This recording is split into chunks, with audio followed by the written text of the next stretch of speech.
All right, I'm here with Jessica Quapo, who's a leader with Mutual of Omaha, and I appreciate you coming over and helping me out with these questions. It's to help me with leadership, and I know that you're a leader, so my first question for you, and I did send these to you ahead of time, what's your leadership style?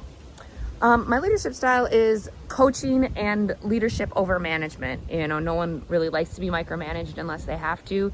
So I like to be a coach and a mentor and provide that open communication and dialogue, as opposed to being a, air quote, manager or someone who is kind of over inserting into their employees. Sure, and I'm sure your team appreciates that. What leadership skills do you find most useful?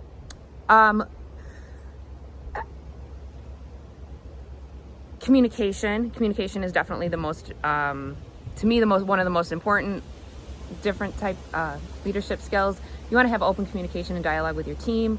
You want to be able to communicate effectively with your other managers and your peers. It's important to have emotional intelligence when it comes to yourself, being aware of what you're projecting onto your team, and also being aware of what your team is reading back to you as far as what they're feeling or how they're projecting a question or concern within the organization. I would definitely agree with that. Yeah. How do goals help you become a better leader?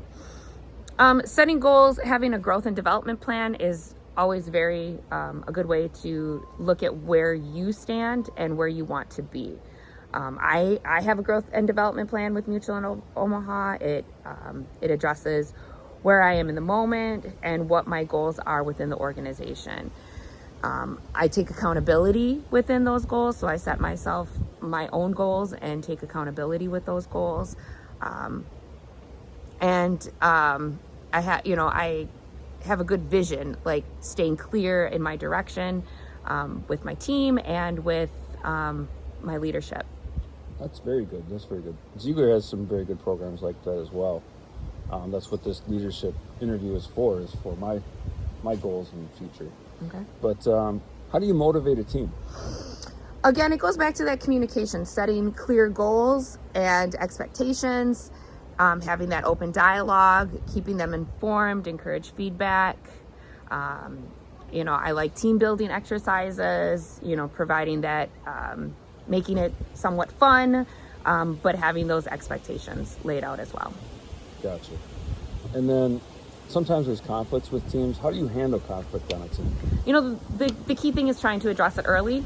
If you see a conflict within a team, making sure that you're addressing that concern early, providing communication and open dialogue, making sure that your team members have like a safe space that they can have that conversation, make sure you're remaining neutral and objective with that situation, whatever it may be. Gotcha. And then how do you set priorities as a leader as to what you want to handle or what needs to be conquered first? Sure. Again, it always goes back to communication, but I think you need to assess urgency versus importance, what's important and what's urgent. Staying flexible and laying those objectives out clearly with your team. Okay, that's very good. I like that. Urgency versus, what was that? Importance. Versus importance. That's good. Do you have experience with training and mentorship? I do have experience with training and mentorship. We are regularly trying to train staff, create, lunch and learns, and figure out, where maybe an objective is that something is an area of struggle that we can improve on, process improvement projects. We're doing one of those right now. We're going to be in a 3-part challenge where we're going to look at the current process, go through the current process step by step, and then look at making changes to that process. So each component is 3 weeks. I'll be a part of the 2nd week process, which is the pilot process, and then there's implementation. So we'll be doing that in the next couple months. Okay, very cool.